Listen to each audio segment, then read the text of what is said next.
Happy Friday, Portsmouth School Department. Greetings from the City Hall chambers. I thought this was an appropriate place to give you one set of kudos and one ask for the week. So first, let's start with the ask. Previously this year, I talked about the fact how we weren't being greatly impacted in terms of some of the labor shortages that we're seeing around the country, but there were some places that we might need a little bit of help. And that is continuing. And I'll tell you that in particular, that's continuing in regards to substitute teaching. We're at a point now where there are many days where we have to have principals substituting in classrooms and not doing their other duties. We have days where two classes have to merge into one. And while people can persevere and kind of work through this, the problem is that it really limits the effectiveness of what it is we're doing day to day, and it starts to wear down our staff overall. So if you've ever really contemplated the possibility of joining us in some way, even if it's less, something about trying to get compensation and it's more about public service, we could really use your help. So I'll include a link down below for substitute teaching applications, and I hope that you go to our employment page, look at some of the opportunities that we have. All right, now the other thing, and the reason why I'm here in City Hall is just to give you a couple of examples of, I think, things working in terms of the partnership between us as a school district and you as families and students. Our goal is to try to create productive members of our society, contributing members to our economy, to our social life, and ultimately also to our democracy.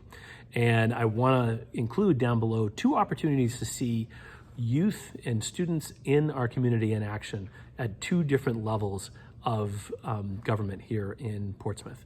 One is a link to advocacy work that was done by students who were part of the We Speak group at the high school back in July to the City Council that helped help convince the City of Portsmouth and then ultimately the schools to move to Indigenous Peoples Day as opposed to Columbus Day.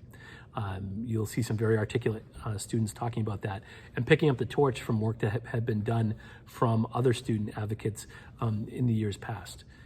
So the second group of students were ones who just recently came to the school board.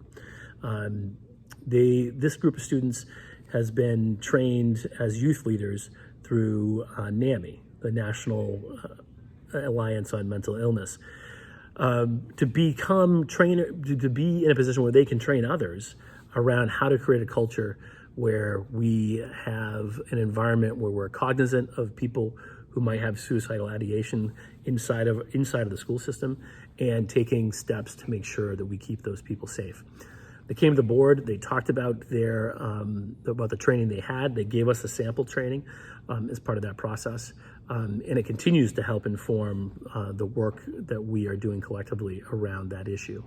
And again, similar to the other set of students, very articulate, respectful, very thoughtful in what it was they were putting forward.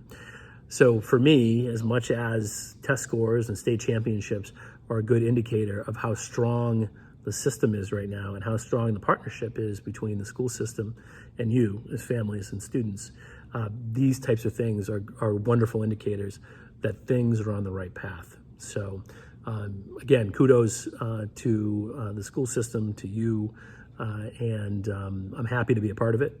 I look forward to keeping it going and seeing what else we can do. So hope you had a great week, and I hope you have a wonderful and relaxing weekend. Take care.